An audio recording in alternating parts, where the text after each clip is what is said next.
जी नाजरीन, Facebook live session में मैं हूं आपका होस्ट रमेश कुमार बीएम।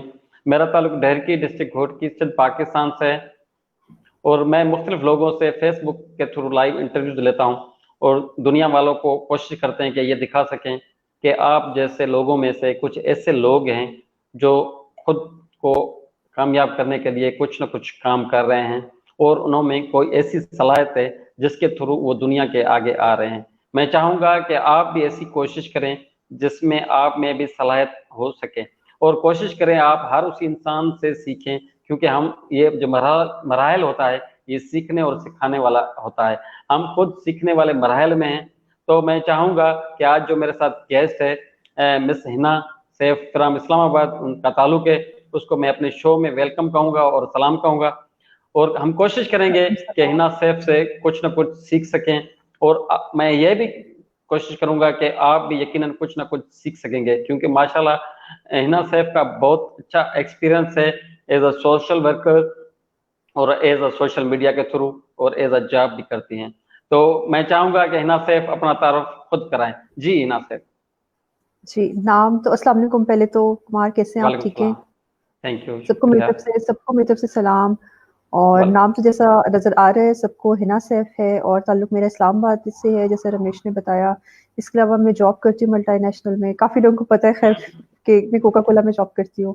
तकरीबन 13 इयर्स हो गए मुझे वहाँ जॉब करते हुए। अभी जो है मैं डिस्ट्रीब्यूटर एडवाइज़र की पोज़ीशन पर हूँ।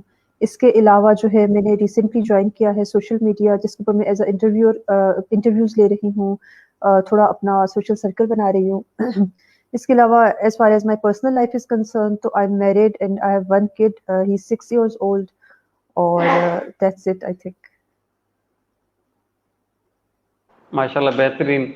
अच्छा, मैं यहाँ से स्टार्ट लूंगा क्योंकि मजीद आपको हर कोई जानता है आप क्या करती हैं जी। क्या नहीं। तो मैं सिर्फ कोका कोला का भी आपने बता दिया कि आप इस 13 साल के अरसे के दौरान आपको कौन से ऐसे चैलेंजेस आते हैं जॉब में, एज आप मैरिड भी हैं आप तो, और अगर कोई खवातीन ऐसी जॉब करनी चाहिए तो उसको किस चैलेंजेस का फेस करना चाहिए, जानना पड़ता है, या वो इस तरह कैसे मुतवजा हो?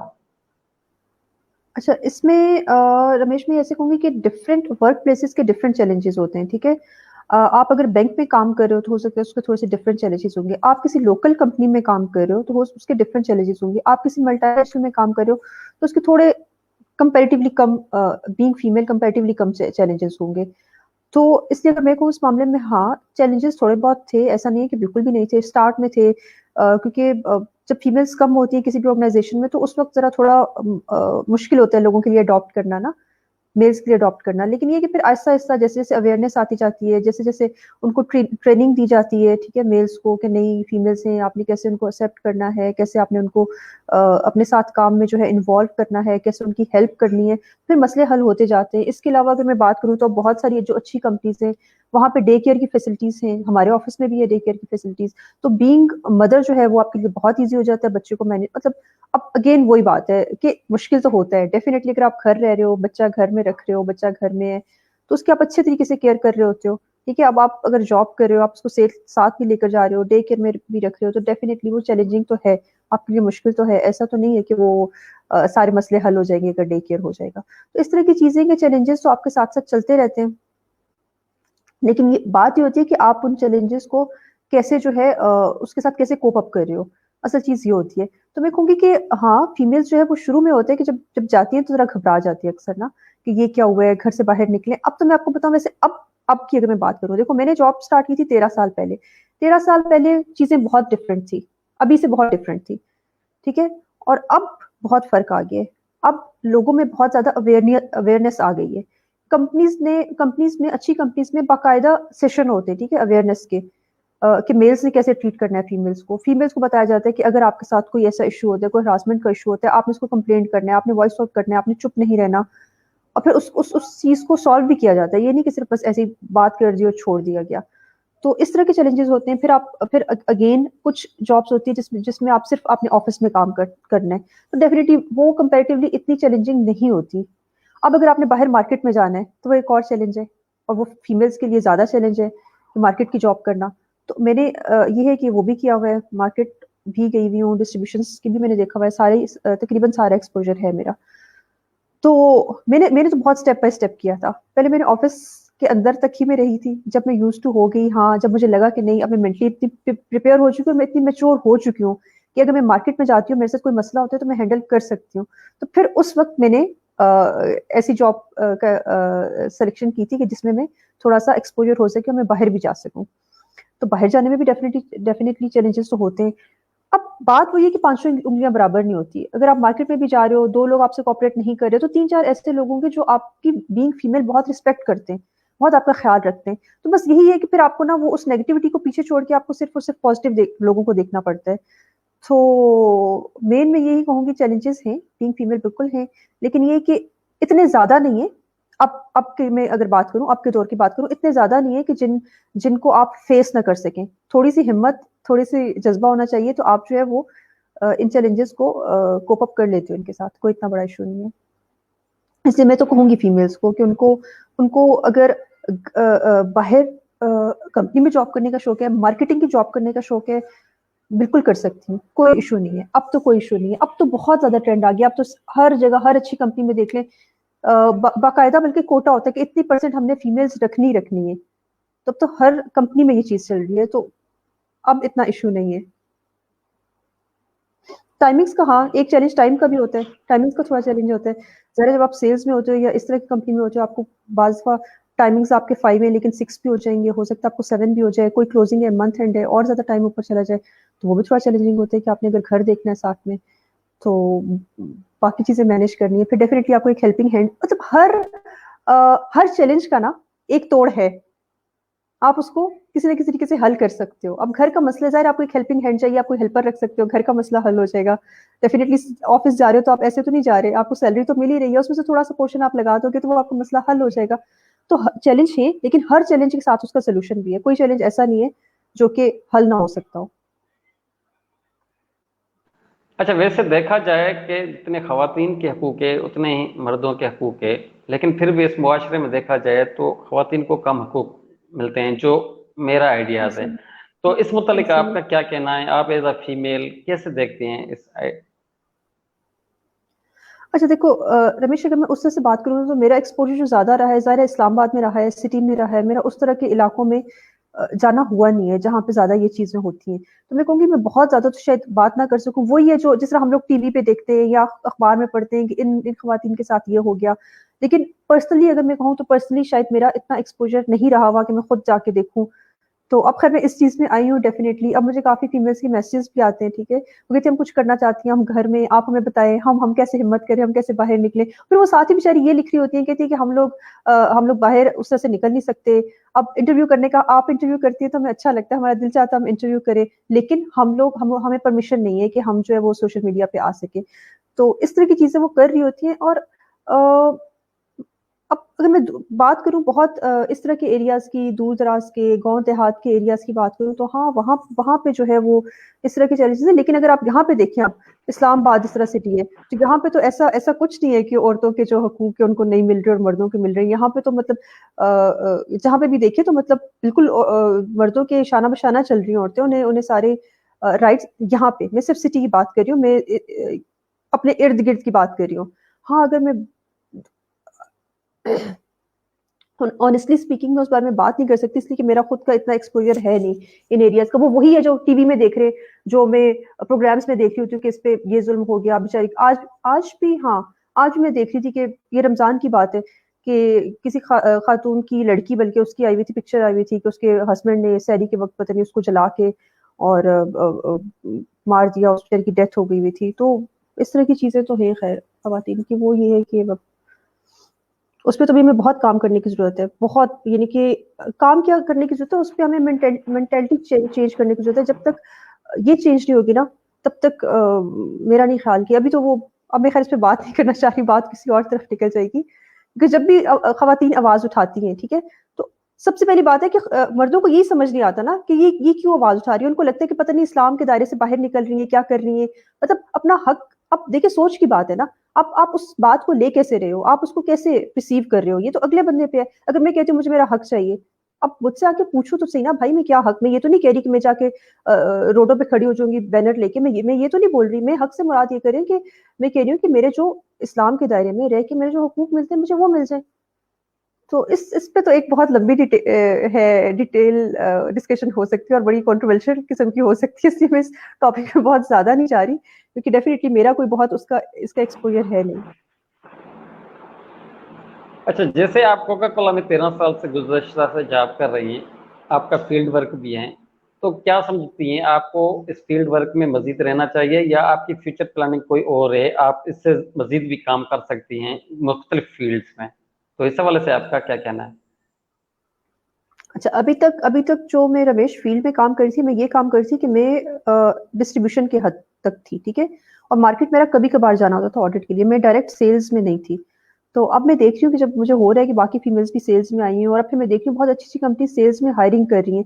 तो अब फिर मेरा इरादा, मैंने अपना माइंड बनाया, मैंने कहा नहीं, अब वक्त आ गया कि मुझे डायरेक्ट सेल्स में चले जाना चाहिए। तो अब डेफिनेटली मैं उसके लिए ट्राई कर रही हूँ। अभी ये जो सिचुएशन आ गई है, इसकी वजह से थोड़ा सा बीच में जाहिर है काम रुक गया है, चीजें रुक गई हैं, वरना मेरा पूरा इरादा था कि मैं सेल्स में चली जाऊँ। तो अब मेरा, अगर आप प्रोफेशनली देखें तो मेरा बिल्कुल इरादा है कि मैं डायरेक्ट सेल्स में जाऊँ, ठीक है, पूरा मार्केट का काम देखूँ। जैसे हमारे मेल्स हैं, बल्कि हमारे कुछ फीमेल्स भी हैं हमारे हमारे ऑफिस में, तो जो डायरेक्ट सेल्स देख रही हैं, तो मेरा भी वही इरादा है। और उसके अलावा अगर मैं बात करूँ, जिस तरह आप चाह रहे हो कि सिर्फ जॉब, हाँ, तो अब जब मैं इस वाले सीट में आई हूँ इंटरव्यू वगैरह में, तो अब मुझे लग रहा है कि नहीं यार, बहुत सारा ऑप्शन है, आप जॉब के साथ भी बहुत कुछ कर सकते हो। तो अब मैं वो फिलहाल मैं, हाँ, अपॉर्चुनिटीज एक्सप्लोर कर रही हूँ अभी, तो क्योंकि इतनी सारी चीजें ना कि वो तो डाइजेस्ट ही नहीं हो रही कि कितनी सारी चीजें। तो अभी उन चीजों को मैं समझने की कोशिश कर रही हूँ। तो इंशाल्लाह 2-3 महीने तक मेरा है टारगेट कि 2-3 महीनों में एटलीस्ट मुझे इतनी इतनी चीज समझ आ जाएगी कि हाँ, अब मेरे पास ये ऑप्शन है, एक जॉब है, ये है, जॉब के साथ में बिजनेस कर सकती हूँ, नहीं कर सकती। तो उसके ऊपर फिर मैं थोड़ा सा वर्क करना शुरू करूंगी। लेकिन मैं कहूंगी कि आई एम ब्लेस्ड, कि शुक्र है कि मुझे मुझे ऑप्शंस नजर तो आई हैं कि दुनिया में और क्या क्या हो रहा है। तो अब उसके मुताबिक डेफिनेटली मैं, हो सकता है हम 3-4 महीने बाद दोबारा इसी तरह बात करें और रमेश, तो मैं आपको कुछ बता सकूं कि हाँ रमेश, ये मैंने सोचा, ये मेरा फ्यूचर प्लान है अब। तो अभी से मैं वर्किंग कर रही हूँ चीजों के ऊपर। गुड, अल्लाह आपको मज़ीद इसमें हिम्मत दे कि आप बेहतर फ्यूचर सोच सकें और बेहतर फ्यूचर बना सकें। अगर मैं चाहूँगा, जैसे आपने कहा आप फेसबुक पर लाइव इंटरव्यू भी लेती हैं, तो फेसबुक पे या सोशल मीडिया पे आपका किस तरह आना हुआ? एज अ पहले जैसे लोग यूज़ करते हैं इसी तरीके से आप आई थी, या एज अ प्रोफेशनल के हवाले से आपने सोशल मीडिया ज्वाइन किया?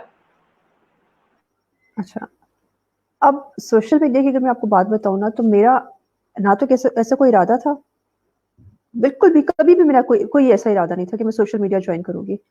और अभी यहाँ तक भी जब मेरी रेहान अल्लाह वाला से बात भी हुई, तो उन्होंने मुझे कहा आप फ्यूचर म्यूचुअल फ्रेंड्स ऐड कर लें, और फिर उसके बाद उन्होंने बोला कि आप इंटरव्यू करेंगे, अपनी एक वीडियो बनाकर भेज दें। तो मुझे लगा कि नहीं, मैं तो ये कर ही नहीं सकती। मैंने उनको बोला नहीं, वीडियो तो मैं नहीं बनाकर भेज सकती, इतना तो कॉन्फिडेंस मुझ में है ही नहीं। और इंटरव्यू का भी मैंने जहन में यही सोचा, बस चलो इन्होंने कह दिया और मैंने सुन के बस छोड़ दिया। मैंने कहा इंटरव्यू मैंने क्या करना है ना, वो तो मैं नहीं करूंगी, पक्का इरादा था नहीं करूंगी, बिल्कुल भी ऐसा कोई इरादा नहीं था। उसके बाद वो राबिया से मुलाकात हुई, और राबिया ने बहुत ज्यादा मुझे इंसिस्ट किया, राबिया ने मुझे सोचने का मौका ही नहीं दिया। मतलब एक दिन राबिया से बात हुई, अगले दिन ने कहा कि इंटरव्यू लो। अब वो जो पहली दफा जब मैंने लिया, तो मैं इतनी घबराई हुई थी कि मैं, मतलब लिटरली मेरे हाथ कांप रहे थे। मैं कैसी मैं कैसे बात करूंगी, मुझे मुझसे फेस ही नहीं हो रहा था। अ, मैं अब मुझे बहुत सारे मैसेजेस आते कि आप बहुत कॉन्फिडेंट हैं, आप बहुत अच्छा बोल लेती हैं, आप कैमरे के आगे घबराती नहीं है। मैं आपको बताऊं, मैं बिल्कुल भी ऐसी नहीं थी। अगर आप 2 हफ्ते पहले देखें ना, तो 2 हफ्ते पहले मैं बिल्कुल भी ऐसी नहीं थी। मुझ में इतना कॉन्फिडेंस नहीं था, और मुझे खुद भी नहीं पता था कि मुझ में कभी इतना कॉन्फिडेंस आ भी सकता है। क्योंकि अब जब मैंने लोगों से सुना है, मेरी बहुत से लोगों से इंटरेक्शन हो रहा है, तो अक्सर लोग कहते हैं कि समटाइम्स हमें भी नहीं पता होता कि हमारे अंदर क्या टैलेंट होता है। हमें खुद भी नहीं पता होता कि हमारे अंदर क्या टैलेंट है। तो जब हम उसको एक्सप्लोर करने की कोशिश करते हैं, इर्द गिर्द के लोगों में बैठते हैं, अपनी थोड़ी सी कंपनी चेंज करते हैं, ठीक है, तो फिर वो लोग हमें बताते हैं। अब सिर्फ मैं एक ही कंपनी में थी, बहुत अरसे से एक ही कंपनी में थी। मेरे इर्द गिर्द वही लोग थे जो सिर्फ जॉब करते थे, मेरे इर्द गिर्द कोई ऐसा बंदा नहीं था जो इंटरव्यू करता था। मैंने इस पेंडेमिक वाली सिचुएशन से पहले बिल्कुल कभी देखा भी नहीं था। अब तो देखा, अब तो मेरी पूरी वॉल भरी होती है, एक इंटरव्यू कर रहा है, दूसरा इंटरव्यू कर रहा है, और पूरा ये लगा हुआ है। इससे पहले मैंने कभी देखा ही नहीं था कि ये कोई कॉन्सेप्ट है, या इंटरव्यू वाली कोई चीज है, या आप लोग आपस में कोऑर्डिनेट कर रहे हो, इंटरव्यूज कर रहे हो, जबकि बहुत से लोग यहाँ पे आई थिंक 2-2 साल से भी कर रहे हैं इंटरव्यू। और बल्कि मजे की बात तो ये है रमेश, मैंने रेहान अल्लाह वाला का नाम भी कभी नहीं सुना था इससे पहले। मैंने उनका नाम भी पहली दफा सुना। बस कोऑर्डिनेट किया और आपके के इत्तेफाक से मैं आ गई ना। अच्छा, जब मैं आई भी तो मुझे ये था कि बस 2-3 इंटरव्यूज़ के बाद मैंने सोचा कि नहीं बस मैं क्विट कर दूँ, मैं इससे ज़्यादा नहीं कर सकती। लेकिन फिर मुझे मैं कहूँगी पता नहीं मैं लकी हूँ इस मामले में, क्या मुझे इतना अच्छा रिस्पॉन्स मिला सबकी तरफ से कि फिर मैंने सोचा कि नहीं, फिर मुझे बहुत लोगों ने कहा नहीं आप कंटिन्यू करें, आप इसको बेहतर कर सकती हैं, आप में टैलेंट है। और एक दफ़ा तो मुझे खुद भी शक होने लगा, मैंने कहा यार ये पता नहीं ऐसे ही मतलब मक्खन तो नहीं लगा रही है, सच कह रही है। फिर फिर जब बहुत सारे डिफरेंट लोगों ने कहा तो फिर मुझे लगा, मैंने कहा नहीं अगर इतने लोग एक ही बात कर रहे हैं तो मुझे एक दफ़ा अपने आप को ट्राई कर लेना चाहिए ना, कोई हर्ज नहीं है इसमें। तो बस ये सिलसिला स्टार्ट हो गया और अब मुझे बहुत बहुत अच्छा लग रहा है मुझे। बल्कि जब मुझे अच्छा। फीमेल्स करती है ना कि आप जी। हमारे लिए इंस्पिरेशन है और आपको देख के हमारा भी दिल चाहता है हम इस तरह से करें आए। तो अब अच्छा, कुछ कुछ लोग अभी भी ऐसे हैं, हम हर किसी की सोच बदल नहीं सकते। कुछ लोगों को अभी भी ये लगता है कि यार ये क्या टाइम वेस्ट कर रहे हैं, बैठ के एक दूसरे से बातें कर रहे हैं, इंटरव्यू कर रहे हैं, इसका मकसद क्या है। तो मकसद ना आपको या तो समझने के लिए बहुत ज्यादा कैलिबर चाहिए या फिर आपको खुद इस काम में आना पड़ेगा। ऑनेस्टली स्पीकिंग मैं बताऊं रमेश के, अगर जब मैंने पहले सुना इंटरव्यू और मैंने देखा आप लोग कर रहे हैं तो उस वक्त मुझे भी समझ नहीं आया था कि इसका क्या फायदा होगा। अच्छा, फिर जब मैंने स्टार्ट किया तो खुदा गवाह कि मैंने अपने लिए स्टार्ट नहीं किया था कि मुझे कोई फायदा होगा। उस वक्त मेरे दिमाग में ये था कि मैंने कहा चलो बहुत से लोग ऐसे होते हैं जिनको जॉब छोड़ते हैं, बिजनेस में मसले आते हैं, समझ नहीं आता हम क्या करें। जो मैंने स्टार्ट किया था तो मेरे दिमाग में ये था कि मैं लोगों में अवेयरनेस क्रिएट करूं कि यार आपके पास ये ऑप्शन हैं, आप ये बिजनेस कर सकते हैं। और दूसरा, जिस तरह के दिन चल रहे थे और लोग जितना ज्यादा डिसअपॉइंट थे तो मुझे था कि मैं उनको थोड़ा सा मोटिवेट करूं। ठीक है, इस तरह की स्टोरीज उनके सामने लेकर आऊं, मोटिवेशनल लोगों की, जिन्हें देख के वो इंस्पायर हो। मकसद मेरा सिर्फ ये था कि दूसरों को इंस्पायर करना, दूसरों को ऑप्शन देना, उनकी एक हेल्प करना। और वो दूसरों की हेल्प करते करते तो मतलब मुझ में इतना चेंज आ गया, मेरे अपने अंदर इतना चेंज आ गया, मेरा इतना मैं कहूँ कि मेरा दिमाग इतना खुल गया। मुझे मुझे लगा मैं बिल्कुल एक नई दुनिया में आ गई हूँ। पहले पहले जिस दुनिया में थी उससे मैं बिल्कुल चेंज एक नई दुनिया में आ गई हूँ। तो आप इतने मतलब इतने अच्छे फ्रेंड्स मुझे मिल गए, इतने लोगों से मेरी बातचीत होगी, वरना कहाँ रमेश कुमार सिंध में बैठे हुए कभी हमारी बात होती है, हम एक दूसरे को जानते। तो इसी तरह जिस तरह है ये अभी, बल्कि कमेंट में भी आ रहे हैं जफर भाई है, हाँ कहाँ यूएसए में बैठे हुए जफर भाई से हमारी मुलाकात होती है, जफरुल्लाह भुट्टो से। तो मैं तो कहूँगी मैं तो ऑल्दो बहुत क्राइसिस का टाइम है, पूरे मुल्क के लिए क्राइसिस था, लेकिन अगर इसका पॉजिटिव देखिए तो मेरे लिए तो बड़ा ही ब्लेसिंग थी ये टाइम। मतलब मैंने अपनी जिंदगी का ना, अपनी पूरी जिंदगी का जो बेस्ट यूटिलाइज किया ना टाइम, बेस्ट जो मैं कहती हूँ वो ये दिन थे।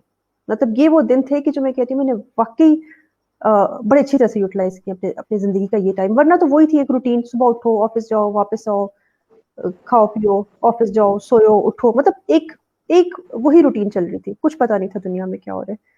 तो ये है। बाकी आप नेक्स्ट अच्छा क्वेश्चन हिना। भी करेंगे तो मैं जी बोलती जी रहूंगी, जी। सिर्फ देर आपकी बोलूंगी। नहीं नहीं हिना, इस हवाले से आप बताएं कि आप जैसे सोशल मीडिया पे भी आप इंटरव्यू कर रही हैं या सोशल मीडिया यूज कर रही हैं, इस हवाले से आपको किस चैलेंजेस का सामना कर पड़ रहा है?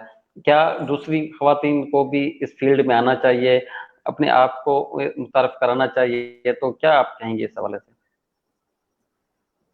आना, अगर मुझसे पूछोगे फीमेल्स को, अच्छा अब अच्छा कुछ लोग कहते हैं ना कि अगर मैं बोलूं कि मुझे राबिया जैसा बनना है, या मैं एक बोल दूं मुझे रमेश जैसा बनना है, या कोई और बोल दे कि मुझे है ना, हम इंस्पायर हो सकते हैं, उससे कुछ पॉइंट ले सकते हैं, लेकिन हर बंदे का ना टैलेंट डिफरेंट होता है। ठीक है, अ, हो सकता है कि मैं यहाँ पे इंटरव्यू कर सकती हूँ, कोई और फीमेल हो उसमें कोई और बहुत अच्छा टैलेंट हो, वो कुकिंग शो बहुत अच्छा कर सकती है, वो कुकिंग बहुत अच्छी सिखा सकती है, मैं नहीं सिखा सकती क्योंकि मुझे खुद इतनी अच्छी नहीं आती। तो हर किसी का टैलेंट डिफरेंट होता है। हाँ, अपने टैलेंट को एक्सप्लोर जरूर करे, हर बंदा करे। कंपैरिजन ना करे कि हाँ वो इंटरव्यू कर रही है तो मैं भी इंटरव्यू करना शुरू कर दूं, नहीं। खुद देखें कि आप क्या बेहतर कर सकते हैं, उसके मुताबिक अपना डिसीजन लें। किसी को फॉलो, हाँ फॉलो एक हद तक करना ठीक है, लेकिन हर बंदा दूसरे से डिफरेंट है, ये बात याद रखें। हर बंदे की डिफरेंट स्पेशल उसकी है, स्पेशलाइजेशन है। वो उसको जो बेहतर लग रहा है वो करे, जिस फील्ड में उसको लग रहा है कि मैं आगे जाऊंगा। फीमेल्स डेफिनेटली, अब मुझे पता है कुछ जो फीमेल्स घर में रहती हैं उनकी कितनी अच्छी कुकिंग है, वो इतनी माशाल्लाह सुगड़ होती है, ठीक है, उनकी बहुत अच्छी कुकिंग होती है, तो वो डेफिनेटली कोई ना कोई इस तरह के कुकिंग शोज कर सकती है। अपनी यूट्यूब पे वीडियो बना के कुकिंग की डाल सकती हैं, बहुत सारी चीज़ें। अच्छा, कुछ लोगों की, कुछ फीमेल्स को मैंने देखा है बहुत अच्छी वो इस मामले में ना वीडियोज़ एडिट करने में, और तस्वीरें जो हैं वो मतलब घर में बैठी होती है, अपनी बस बच्चों की होती है और अपनी होती है, और पता नहीं कौन-कौन से सॉफ्टवेयर्स होते हैं, मुझे बिल्कुल हालाँकि पता नहीं है। और उन सॉफ्टवेयर से वो उसकी वीडियो बना के पीछे सॉन्ग डाले और बड़ा कुछ अच्छी-सी चीज़ बना के वो लोग लगा रही होती है, तो ये भी एक टैलेंट है। अब मुझे नहीं पता कि ये कैसे करते हैं ऑनेस्टली स्पीकिंग। तो बहुत सारी चीज़ें जो जो हमें लगता है कि शायद ये बहुत ऑर्डिनरी सी चीज़ें हैं, लेकिन उन्हीं चीज़ों को थोड़ा-सा पॉलिश कर लो, तो वो आपका एक स्किल बन जाता है। तो इसलिए मैं कहूँगी जितने भी, स्पेशली मेरा मेरा जो ऑडियंस है और मेरी जो सारी है ना, वो फीमेल्स है जो घरों में बैठी हुई है, तो मैं उनसे कहूँगी अपना टैलेंट एक्सप्लोर करें। आप, ऐसा नहीं है कि आप में कोई टैलेंट नहीं है, ये हो ही नहीं सकता। अल्लाह ताला ने हर इंसान में कोई ना कोई टैलेंट रखा है, आप में भी होगा। सिर्फ ये है एक्सक्यूज़ मी, कि आपने उसको एक्सप्लोर करना है। आप देखें कि आप किस चीज़ में परफेक्ट हो सकती हैं, फिर उसको अपने आप को ग्रूम करें, उसको सामने लेकर आएँ, उसको छुपा के मत रखें, उसको सामने लेकर आएँ। सामने लेकर आएँगे तो फिर आपको इतनी, आपके इर्द-गिर्द के लोगों से आपको इतनी एनकरेजमेंट मिलेगी ना कि अगर वो टैलेंट आप में होगा ना, 50% होगा ना, तो वो जो इर्द-गिर्द से आपको एनकरेजमेंट मिल रही होगी ना, उससे वो आपका टैलेंट 100 पे चला जाएगा, इतना इम्प्रूव हो जाएगा। अच्छा, क्या समझती है, बहुत सी खवातीन घरों पर महदूद होती हैं ज़्यादातर। जैसे मेरा ताल्लुक सिंध से है, तो मैं सिंध में देखता हूँ, ऐसे नहीं कि उनके पास हुँ। तालीम नहीं है, तालीम भी है। तो क्या वो घर बैठकर मतलब ऑनलाइन क्लासेस हो अटेंड कर सकती हो, या ऑनलाइन कोई ऐसा वर्क हो उससे वो पैसे अर्न कर सकती हो? इस हवाले से कोई आइडियाज़ शेयर करना चाहें आप? यार, इस हवाले से तो मेरा ये ना बड़ा, मैं कहूँगी कि फेवरेट टॉपिक टॉपिक भी है, और इस पे मैं कुछ करना भी चाह रही हूँ, और काफ़ी चीज़ें पाइपलाइन में हैं, जो मैं इस पे कर रही हूँ। जिस तरह अब हमारा मेगा सक्सेस पाकिस्तान पे हुआ है शकील साहब के साथ, ठीक है? मैं को-होस्ट आ रही हूँ उनके प्रोग्राम में, और उसका मकसद ये है कि तकरीबन पाकिस्तान में 2 मिलियन लोगों को सिखाना है कि वो कैसे बिज़नेस कर सकते हैं। अब उस 2 मिलियन में हमने ये डिसाइड किया कि फीमेल्स का रेशो भी अच्छा एक होना चाहिए उसमें भी। तो उसमें फिर यही चीज़ें आएँगी कि, क्योंकि बात ये है कि टैलेंट है लेकिन डायरेक्शन नहीं है। टैलेंट है लेकिन डायरेक्शन नहीं है। पता नहीं है उनको कि हम क्या कर सकते हैं, हमें क्या करना चाहिए और कैसे करना चाहिए। तो अब तो सोशल मीडिया का दौर आ गया है, थोड़ा-सा आप गूगल पे सर्च कर लो, या थोड़ा-सा अगर आपको कोई गाइड कर दे, स्पेसिफिकली थोड़ा-सा कोई आपको गाइड कर दे, तो आप इन चीज़ों को समझ सकते हो। तो इसके लिए इंशाल्लाह हमारा फ़ोकस है, और मेरा तो कैटेगोरिकली बहुत है। तो इसके ऊपर हम लोग जो है ना, जो घर में बैठी हुई ख़वातीन हैं, डेफ़िनिटली इसके ऊपर हम कुछ ना कुछ करेंगे। मेरे आगे कुछ इंटरव्यूज़ भी हैं, उसी से बिल्कुल उसी से रिलेटेड है। मैंने उन लोगों से लाइन किए हुए, जो कि मेल्स या फीमेल्स होंगे, और जो कि आके ये बताएँगे कि हम घर में बैठे हुए थे, हमें कुछ नहीं पता था, हमने ये 3 महीने का कोर्स किया। मतलब ऐसी ऐसी फीमेल से मैं मिली हुई हूँ, जिन्होंने मास्टर्स किया, और सिर्फ़ 3 महीने का कोर्स। अब 3 महीने का कोर्स तो कोई भी कर सकता है, आप ऑनलाइन भी कर सकते हो, जाके भी कर सकते हो। फ्रीलांसिंग का उन्होंने 3 महीने का कोर्स किया है, और वो घर बैठ के जो है वो अपने अर्न कर रही है। तो इस तरह की बहुत सारी चीज़ें, लेकिन हिम्मत करनी पड़ती है, पहला कदम खुद उठाना पड़ता है। उसमें भी यही है, जो फीमेल्स बैठी हुई हैं घर में, उनको यही कहूँगी, कोई ना मैं, ना रमेश, ना कोई कोई और रेहान वाला, कोई जाके उनको पकड़ के नहीं झिंझोड़ेगा। पहला कदम उन्हें खुद लेना पड़ेगा, जो कि सबसे मुश्किल है।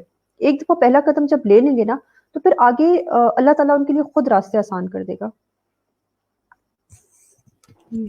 अच्छा, आप क्या समझती हैं, ख़वातीन जैसे जॉब कर रही है, आप भी जॉब कर रही हैं, मुख्तलिफ ख़वातीन जॉब करती हैं, तो क्या समझती हैं आप, अगर वो बिज़नेस करें या बिज़नेस करना चाहें, तो कामयाबी हो सकती है? अगर बिज़नेस करना चाहें, तो कौन-सा करें? इस हवाले से कोई सजेशन हो आपकी? अच्छा, ये ना, ये एक बड़ा ही कोई जेनेरिक किस्म का क्वेश्चन है कि अगर बिज़नेस हो तो कौन-सा बिज़नेस हो? मतलब हम लोग कल एक शो कर रहे थे, उसमें भी लोग क्वेश्चन करते हैं कि सर मुझे क्या काम करना चाहिए? आपको कोई दूसरा आपको कभी भी ये नहीं बता सकता कि आपको क्या काम करना चाहिए। हाँ, कोई दूसरा ये बता सकता है कि भाई ये ऑप्शन है, आप जो है कोई स्मॉल स्केल इंडस्ट्री लगा सकते हो। जिस तरह आज आज मैंने इंटरव्यू किया था शाहिद जोया साहब का, इससे पहले मैंने रिज़वान अल्लाह वाला का किया था, जिन्होंने बताया था कि स्मॉल इंडस्ट्रीज़, और मैंने उनसे कैटेगोरिकली रिज़वान साहब से ये क्वेश्चंस किए थे, आप उनको बताएँ फीमेल्स जो घर बैठी हुई हैं, वो कौन सी स्मॉल स्मॉल इंडस्ट्रीज़ लगा सकती हैं। तो उन्होंने उन्होंने बताया 10,000 से, 15,000 से, 20,000 से, छोटे-छोटे सर्फ़ बनाने वाली मशीन नहीं होती, सर्फ़ होता है, सर्फ़ बनानी है, 10,000 की मिलती है वो, 10,000 की। चीज़ें लेकर आनी है, आपने मिक्स करनी है, मिक्सर होके वो आपका सर्फ़ बन जाएगा, दैट्स इट। इस तरह के वॉशिंग पाउडर हैं, बल्ब्स हैं, बहुत सारी चीज़ें जो ख़वातीन घर में बैठ के कर सकती हैं। अब एक ये हो गया बिज़नेस, अब किसी का बिज़नेसमैन हो सकता है। अच्छा, कुछ कुछ होंगे जो मैंने आपको बताया अगेन, जिनको जिनको टेक्नोलॉजी का थोड़ा ज़्यादा पता होगा, कंप्यूटर, वीडियोज़ बनाना, ये वो, उसमें ज़्यादा उनका इंटरेस्ट होगा, ठीक है? वो उस तरफ जा सकती हैं, फ्रीलांसिंग की तरफ जा सकती हैं। तो बात यही है कि हर किसी का अपना-अपना टैलेंट है। कोई आपको कभी भी नहीं बता सकता कि आपको किस बिज़नेस की तरफ आना चाहिए, वो आपने खुद एक्सप्लोर करना है। आपको अपॉर्च्युनिटीज़ हम दिखा सकते हैं, लेकिन फाइनल डिसीजन जो है वो आपका अपना है। हर बंदा खुद बेहतर अपने बारे में बता सकता है कि मुझे क्या काम चूज़ करना चाहिए। तो ये तो मैं सबको एक रिक्वेस्ट हुई है इसके थ्रू कि मतलब जो लोग पूछते हैं ना कि कल भी मुझसे कोई क्वेश्चन करता है, आप मुझे बताएँ मुझे क्या करना चाहिए? भाई मैं आपको जानती नहीं हूँ, आप कहाँ कितने दूर बैठे हुए हो, या तो होता मेरा कोई बहुत क्लोज़ फ्रेंड होता है जिसको बहुत अच्छे से जानती होती, मुझे पता होता है इसका इंटरेस्ट किसमें है, उसको तो मैं बता दूँ कि आप ये करना है। लेकिन एक ऐसे रैंडम बंदे को कोई मैसेज करेगा कि मुझे क्या करना चाहिए, तो उसको मैं कैसे बता सकती हूँ कि आपको क्या करना चाहिए?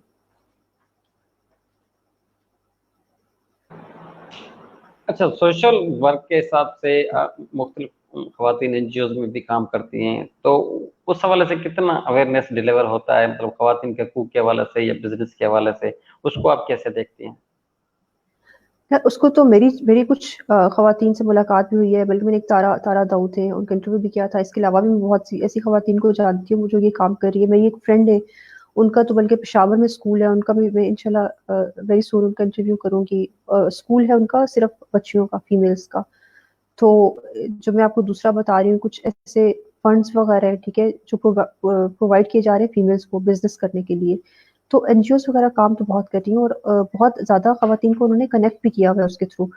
तो मैं तो समझती हूँ कि वो अपना रोल प्ले कर रही है, बस गौर गौर पे बात वही आ जाती है, हम कोई उस तरह की बात बीच में लेकर नहीं आ रहे पॉलिटिकल बात। मतलब अपने एंड पे एनजीओ तो कर रही है, लेकिन डेफिनेटली वो अब सबको तो कवर नहीं कर सकती ना।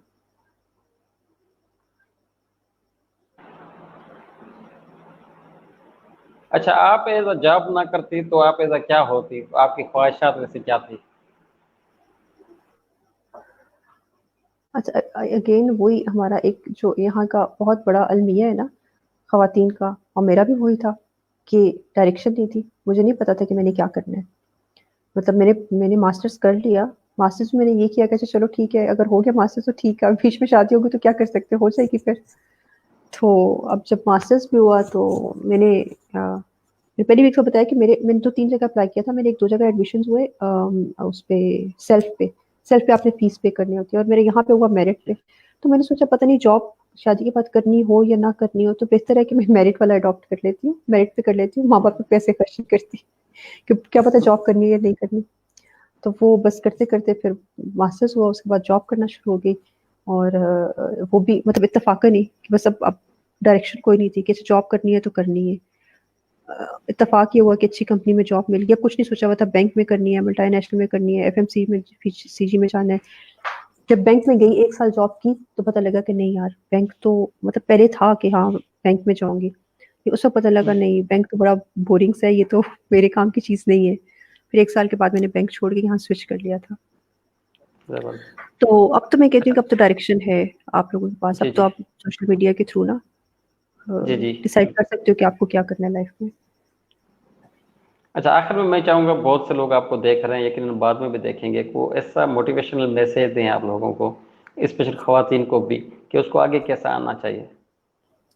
मैं तो ये सबसे यही कहूँगी कि यार फ़िलहाल ये वाला जो टाइम है, इसको बहुत अच्छे तरीके से यूटिलाइज़ करें, ठीक है? इसको इतना प्रोडक्टिव बनाएँ अपने लिए, जितना बना सकते हैं। कुछ ना करें, छोटे-छोटे इतने सारे फ्री कोर्सेज़ हैं, यूडेमी पर कोर्सेज़ हैं, यूट्यूब पे इतने कोर्सेज़ हैं, जाके सर्च करना शुरू करें। मतलब कहीं न कहीं से स्टार्ट तो लें ना, कहीं न कहीं से स्टार्ट लेंगे तो आगे रास्ते खुद ही खुलते जाएँगे। तो मेरी सबसे ये रिक्वेस्ट है, कहीं न कहीं से स्टार्ट लें, और दूसरी तरफ वो लोग जिनको कुछ आता है, ठीक है? जो ऑलरेडी कर रहे हैं, तो अपने ना इल्म को दबा के मत रख लें, अपने टैलेंट को दबा के मत रखें। अगर आपको कुछ आता है तो दूसरों को सिखाएँ। कुछ भी ना, अपने फ़ेसबुक पे ही ऐसे इंटरव्यूज़ करना शुरू हो जाए, छोटी-सी वीडियोज़ बना के लगा दें कि मुझे ये आता है।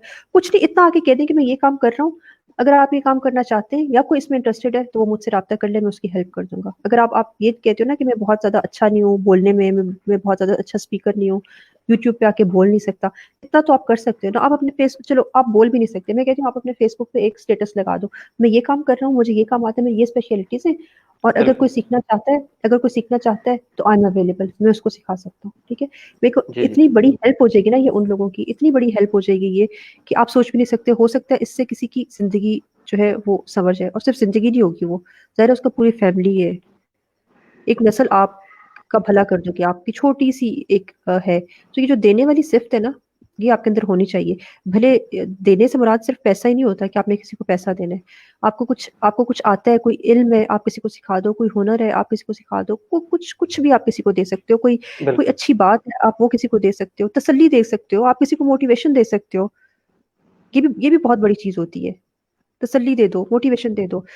और जी याद रखिए ये बात मेरी, मैंने कहीं पढ़ा था कि जब देने वाली सिफ्त आप में आ जाती है ना, देने की सिफ्त जब आप में आ जाती है, तो आपकी निस्बत अल्लाह ताला से जुड़ जाती है, और फिर बेशक आपकी जिंदगी में कोई परेशानी और कोई मुश्किल नहीं रहती। बेशक आप किसी को देने से बेशक जो खुशी हासिल होती है ना, वो मैं और आप ना यहाँ बैठ के किसी को समझा नहीं सकते, वो करने के बाद पता बिल्कुल लगती है।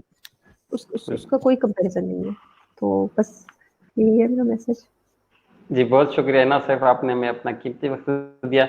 मैं उस उम्मीद से कि लोगों को बहुत सी आपकी बातें अच्छी लगी हुई होगी और यकीन उस पर अमल करेंगे, और स्पेशल बिल्कुल खवातीन को वो आपको बिल्कुल। देख के कम से कम ये कर सकती है कि वो अपने घर का सहारा बन सकती है, वो भी कोई जॉब कर सकती है, वो भी बिल्कुल ऑनलाइन कमा सकती है। बहुत से ऐसे मौके होते हैं जिससे लोग अर्निंग कर सकते हैं, स्पेशल फीमेल जो हमारे यहाँ या ओवरऑल पूरे पाकिस्तान के मुख्तलिफ सूबों में देखे जाएं, तो वो कम सोशल मीडिया यूज करती हैं या उससे फवायद कम हासिल करती हैं। तो मैं चाहूंगा कि हिना सैफ से आप कुछ सीख सकते हैं। हिना सैफ का प्रोफाइल भी चेक कर सकती हैं, वो किस तरह बाहिम्मत होकर सोशल मीडिया यूज कर रही है या कोका कोला कंपनी में जॉब कर रही है। तो आपको भी चाहिए कि आप अपने घर को सर्वाइव करने के लिए या अपने बच्चों को अच्छी तालीम देने के लिए कुछ ना कुछ इस नेक मकसद में हिस्सा डालें। बहुत बहुत शुक्रिया। रमेश कुमार को दीजिएगा इजाजत, इंशाल्लाह अगले नए प्रोग्राम में नए मेहमान के साथ फिर हाजिर होंगे, तब तक इजाजत, खुदा हाफिज। बहुत बहुत शुक्रिया।